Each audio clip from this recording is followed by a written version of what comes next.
दिग्विजय सिंह हर समय सनातन और हिंदू के खिलाफ, सनातन दर्शन के खिलाफ बयान देते हैं। इसके बाद 10 जनपद पर उनकी दुकान चलती है। जाकिर नायक को महिमा मंडल करने वाले दिग्विजय सिंह, आतंकवादियों को संरक्षण देने की बात करने वाले दिग्विजय सिंह, पाकिस्तान परस्ती के लिए अलग अलग मंच पर हिंदुस्तान को नीचा दिखाकर पाकिस्तान का महिमा मंडन करने वाले दिग्विजय सिंह, ऐसे से आप और क्या कर सकते हैं।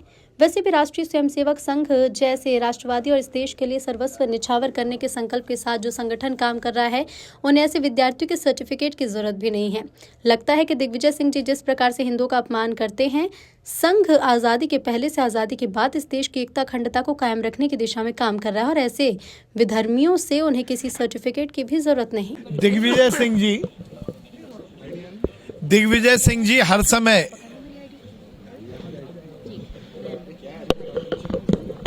सनातन और हिंदू के खिलाफ, सनातन दर्शन के खिलाफ वो बयान देते हैं जिसके देने के बाद 10 जनपद पर उनकी दुकान चलती रहे। जाकिर नायक को महिमा मंडित करने वाले दिग्विजय सिंह जी, आतंकवादियों को संरक्षण देने की बात करने वाले दिग्विजय सिंह जी, पाकिस्तान परस्ती के लिए अलग अलग मंचों पर हिंदुस्तान को नीचा दिखाकर पाकिस्तान का महिमा मंडन करने वाले दिग्विजय सिंह जी से आप और क्या अपेक्षा कर सकते हो। वैसे भी राष्ट्रीय स्वयंसेवक संघ जैसे राष्ट्रवादी और इस देश के लिए अपना सर्वस्व निछावर करने के संकल्प के साथ जो संगठन काम कर रहा है, उनको ऐसे विधर्मियों के सर्टिफिकेट की कोई जरूरत भी नहीं है। मुझे लगता है कि दिग्विजय सिंह जी जिस प्रकार से हिंदुओं का अपमान करते हैं, ये जांच का विषय है कि उनमें ऐसा क्या परिवर्तन आया है। राष्ट्रीय स्वयंसेवक संघ जैसे संगठन इस देश की एकता अखंडता के लिए, इस देश की संप्रभुता को बनाए रखने के लिए काम कर रहे हैं।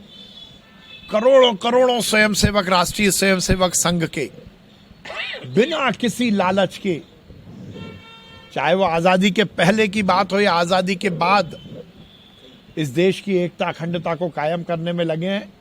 ऐसे विधर्मियों से उन्हें किसी सर्टिफिकेट की जरूरत भी नहीं है। सर, आज भावंत राहुल गांधी प्रशिक्षण शिविर में कब आए थे? वो तो सफारी घूमने आए थे। जब बिहार में चुनाव चल रहे थे, राहुल भैया जानवरों से वोट मांगने गए थे, जंगली जानवरों से। जो व्यक्ति खुद ही प्रशिक्षित नहीं है, जिसको राजनीति की ABCD नहीं आती हो, वो यदि प्रशिक्षण देने आएंगे तो उस प्रशिक्षण का क्या भविष्य होगा और उसका क्या परिणाम निकलेगा, ये तो आप और हम सब जानते हैं।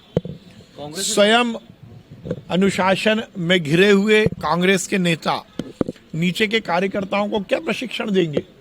ये ढकोसलेबाजी, ये भारतीय जनता पार्टी की नकल कहा जाता है। नकल के लिए तो अकल की जरूरत है, ना नेता, ना नीति, ना नियत।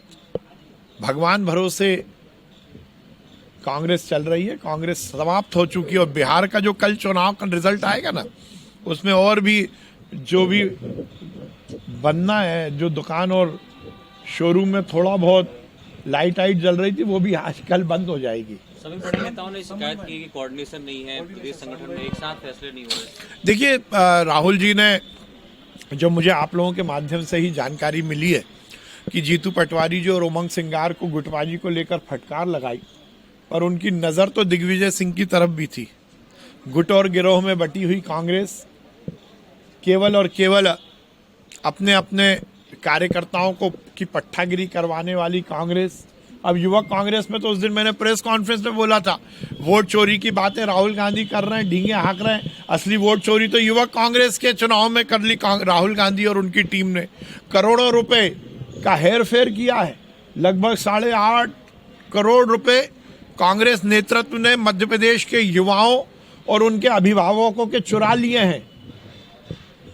लगभग 15 लाख की उन्होंने रजिस्ट्रेशन किया वो 15 लाख का रजिस्ट्रेशन में 50-50 रुपए हर युवा से लिया, लगभग 7.5 करोड़ रुपए, और 4000 युवाओं ने युवक कांग्रेस के चुनाव के लिए नामांकन दाखिल किया, उनसे भी पैसे लिए, लगभग 8.5 करोड़ रुपए